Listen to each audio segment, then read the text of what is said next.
Um, so before we start, the pronunciation of your last name is Adalia, right? Adalja. Adalja. Okay. So today we're going to be talking with Anita Adalja, the farm manager of Common Good City Farm. So thank you, Anita, for having us here today, and very excited to talk to you. Thanks for the opportunity. So give us a little background. What is food insecurity? So food insecurity, the way that I see it, is just when an average person doesn't have access to the food that they want to eat to have a nutritious meal, and that doesn't just mean not having, being able to go to the grocery store and buy it, but it also means not even having the knowledge or the education to know that what they're eating isn't necessarily the most nutritious and how it's affecting their health. And how big a problem is that in DC? It's a huge problem in DC.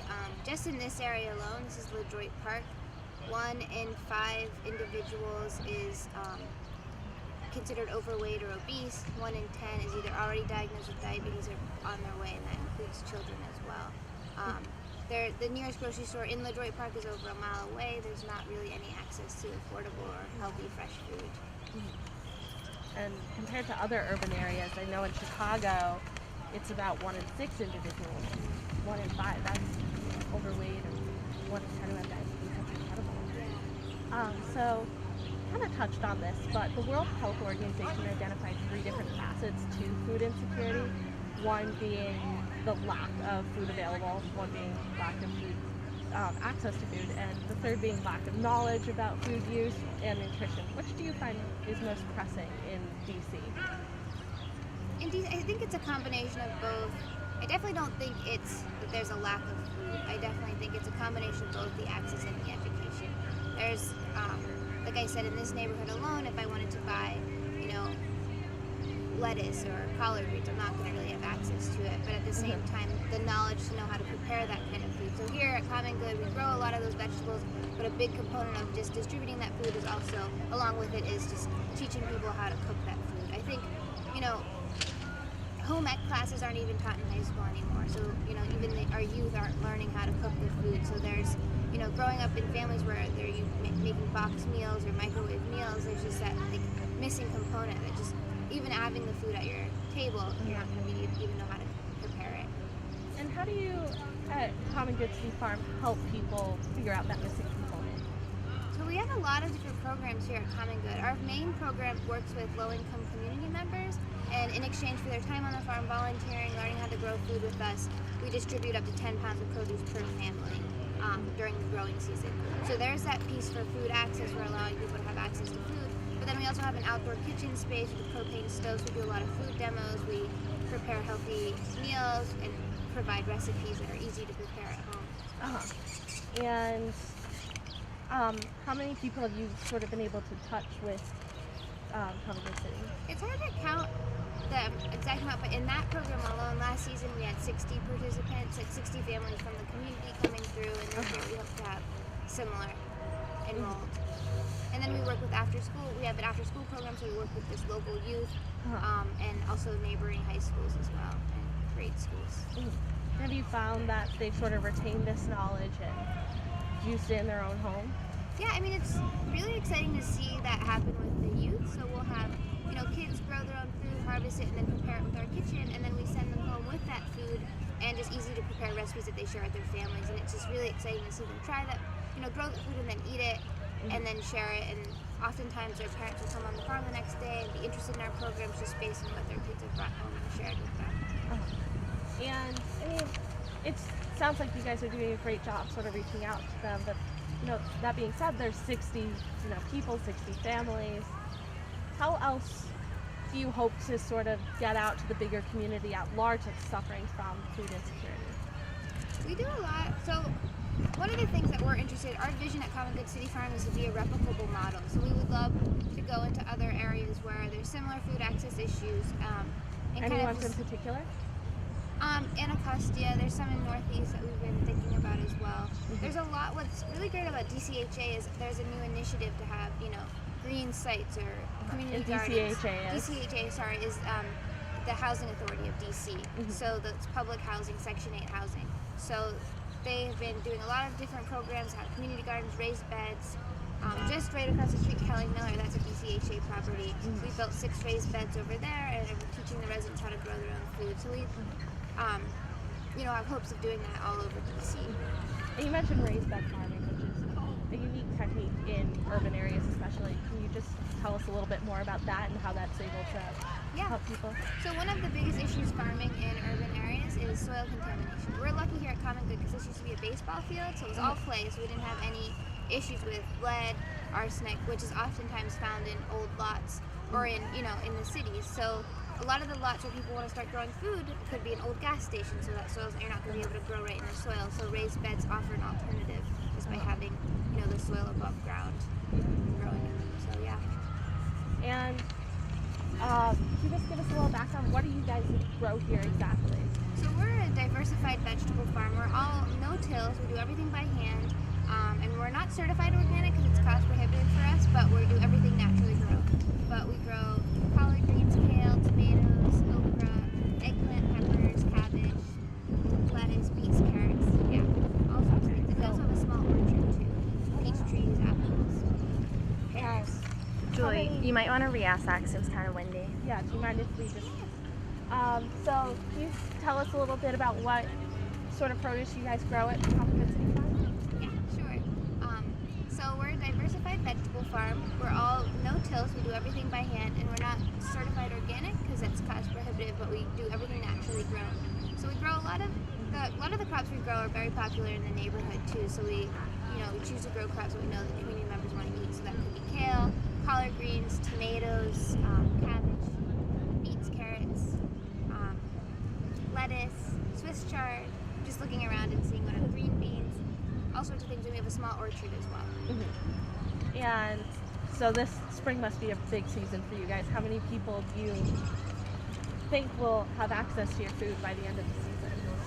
Well, so tomorrow's our big spring opening, so we're hoping to have 150 people out for that event. And then through our programs, again, we hope to have as many participants as last season, but then we reach out to people by 85% of the food we grow at Common Good City Farm we distribute in the community or to food pantries. So last season we were able to grow over 6,000 pounds of food that we distributed. So we're hoping to exceed that this year. And when you donate 6,000 pounds, how many people does that reach? It's hard to say. So I think if you break it down, I would say last season we probably reached over 1,000 people. Wow, all in this area? Not just in this area, all over DC. Because when we donate to DC Central Kitchen, Bread for the City, Martha's Table, they're then distributed to people all over DC. That's great. Yeah.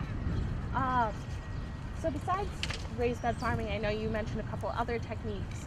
What else is at play here that's so special about urban agriculture as opposed to if I was in a rural area? One of the most unique pieces of urban ag is that since we're not out in the country, right in the center of the city, right near Howard Hospital, we have a half-acre plot right in the middle of the city. It gives us that opportunity to be an education center. So people come on the farm and they're engaged with their community members or their neighbors, and it's a place where they can learn. We try to make Common Good kind of be like a community center for LaDroit Park. So kids feel like they can come on, have a good meal, play in the dirt, learn a few things. Their parents feel safe sending them here. It's not school, it's unstructured, but it's still an educational component.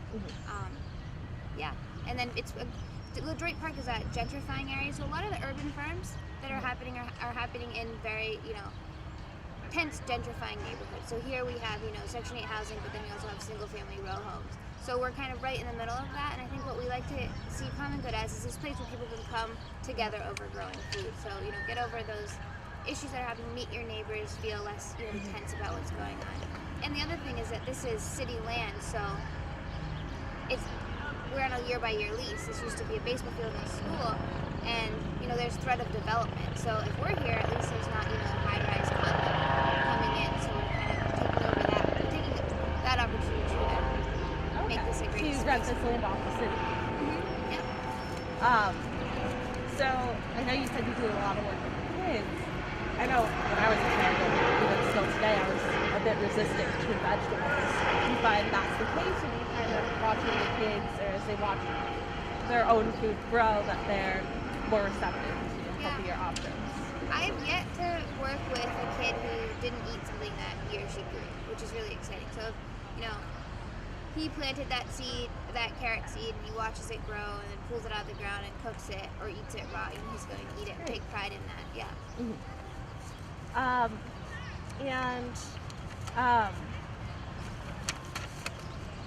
see. And is this area considered a food desert? It's not deemed a USDA food desert because I think in part because of Howard University and the cafeterias that are there. Yeah. But like I said before, the nearest grocery store is, you have to take a bus for a half an hour to get to the nearest one. Yeah, so the closest deli is a little deli down the street called Cookies Corner where there's absolutely no fresh food sold there. Oh wow. Yeah. We have partnered with the mobile farmers market this year. It's through Arcadia, which is a farm in Alexandria. So it's a 30-foot retrofitted school bus that comes here once a week and sells fresh food from our farm and from local farms in Virginia and Maryland. And they accept WIC and SNAP and senior checks. So that's another way that we were trying to combat food insecurity in this area. That's great. Yeah. Okay, so, I'm a GW student. I'm not from a rural area, but what can I do to help alleviate food insecurity in my own area? So, the one thing you can do is definitely link up with organizations like ours. We always have volunteer opportunities for you to come do outreach for us in different areas like that. It's really, growing your own food in an area is very simple to do. Like we talked about in raised beds, tires, there's lots of different ways you can do that. And food insecurity is not just like having access to food that you've grown or food that someone else has grown. It's also, especially in a university, it's like working with the cafeteria workers. Food insecurity could also be it affects every person in the food chain. So from the farmer to the food service worker. So I know at Howard University here, there was a big campaign to help the food workers get fair wages and fair labor treatment. So that's something as a university student that you could do to be helping with the whole food movement. I know that's a big problem at GW too, where the Sodexo workers feel they're being treated unfairly by management. But what does that really do to sort of combat this problem? The food insecurity? Yeah. Well, food insecurity as a whole is just part of the entire food movement. So it's just people's relationship with food. So you should have fair access to food, knowledge about what you're eating, but also fair wages if you're working in the food industry, preparing food that other people are eating. So it's all combined in that way. You guys are a nonprofit here, right? Yeah. That's great. And Yeah. how much do you rake in donations a year? Well, our operating budget is $300,000 a year. So that's grants and foundations and private donors as well. That's great. Yeah. And let's see, what ward are we in again? I'm sorry. Ward 1. Ward 1. Okay. And are there any other sort of organizations in DC like Common Good City that are helping in other wards as well? Because I know something. Ward 8 has 3 grocery stores. Ward 7 has 4. Ward 4 has 2, and Ward 3 has 11. And so there's definitely sort of an imbalance there. Yeah, there's a lot of different organizations that are popping up similar to Common Good. There's pop-up farmers markets on Benning Road that are happening. Green Scheme is an organization that does a lot of work in Congress Heights and Anacostia. They build raised beds and work with community members there. There's an organization called Greening Our Hood that does similar work like this. Yeah, so they're definitely out and about. There could be more of us, I think. And I think what it takes is just having communities take control of their own local food system. So that's what we're trying to move towards. Great. So I don't really have any more questions. Is there anything else you'd like to add, or sort of? I would just love to have people get more involved with Common Good City Farm. We have, volunteer opportunities 6 days a week throughout the summer. Lots of opportunities for people to get their hands dirty, or learn more about the food system in general, or how we're helping combat food insecurity in Detroit. And when does your season run until? So it starts tomorrow, April 13th, and we run until the end of October. That's great. Well, thank you so much for your time, and it was great. Yeah, thank you.